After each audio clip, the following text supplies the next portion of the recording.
Hi subscribers and YouTubers. Look what's in the background. This is my computer with Starry, Hilders. There's me and there's my house on the computer. I'm doing this video because so many people have been asking us about if you live off grid, how do you get internet connection? And can you get internet connection if you're off the grid? So it's a real legitimate question, and it's a real legitimate concern because so many households nowadays are dependent on the internet. Now, we're pretty blessed because on our homestead, internet connection is a bonus. It's not a necessity. But I love sitting down and chatting with everybody and posting my videos. So yes, it's great to have the internet connection. And in the panhandle of Idaho, out in the mountains, that's pretty cool that I can get it. It is doable, but there are some things that you're going to have to consider and think about before you go off grid when it comes to internet access. Can you do it?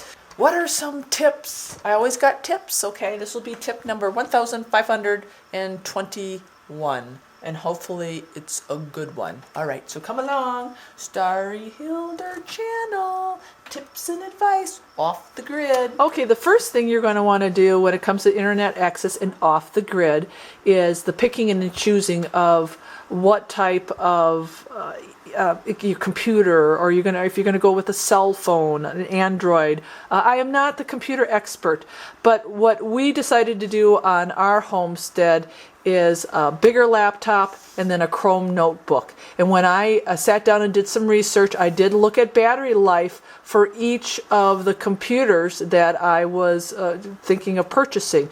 Some of the computers have a longer battery life, some of them have a shorter life. If you live off the grid, obviously the battery life for your computer is going to be important. The other thing is, sooner or later you're going to have to plug in these computers, which means you're going to be drawing off your battery. So find out how much wattage each of your computers is going to be drawing. It can be a big deal depending on your system.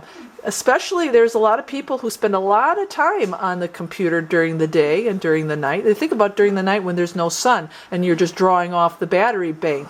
So these little babies, they're going to draw some type of juice, so make sure you know how much. So you bought your computers and you're ready for your internet service. Up here in the mountains, we have a modem and a receiver. So, once again, we have to have electricity for that modem and electricity for those computers. What we do, and I've had another video on this that talked about the phantom loads. We buy strips. These power strips, we plug in the modem, we plug in the computers, and flip it on, and when we are done with all of our computer usage, we just shut that button off. That way we are 100% guaranteed that there is no phantom load trickling into something that may be plugged in like that. Now this is just a light, so once that light is off, there is no phantom load.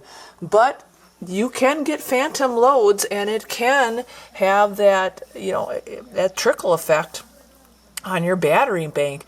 And as you know, when you live off grid, that battery bank is precious. So get yourself some power strips. Our off-grid internet connection is, we have a receiver, and the beauty of it is this: we have a local guy who builds the cell towers, or the internet towers. I don't know what they're called, but they're towers. And I believe you could even see from our homestead where one of the towers is.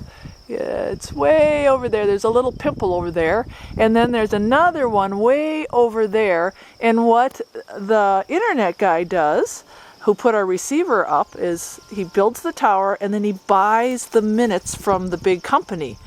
And he was actually telling us that when he buys the minutes from them, he has been able to, get like a bulk rate, and then he sells the minutes, obviously, to us, which is even cheaper than getting it, like some of these, like HughesNet and Verizon.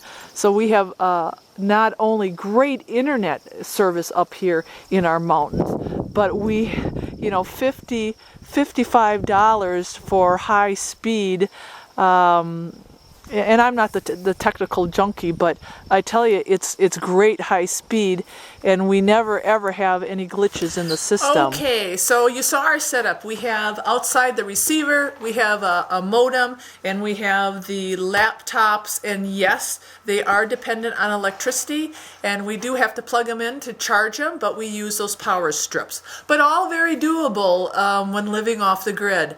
The other thing is, if you don't have an area that has, you know, receivers and have towers, and you can't go that route with internet service, I think the next step is looking into cellular.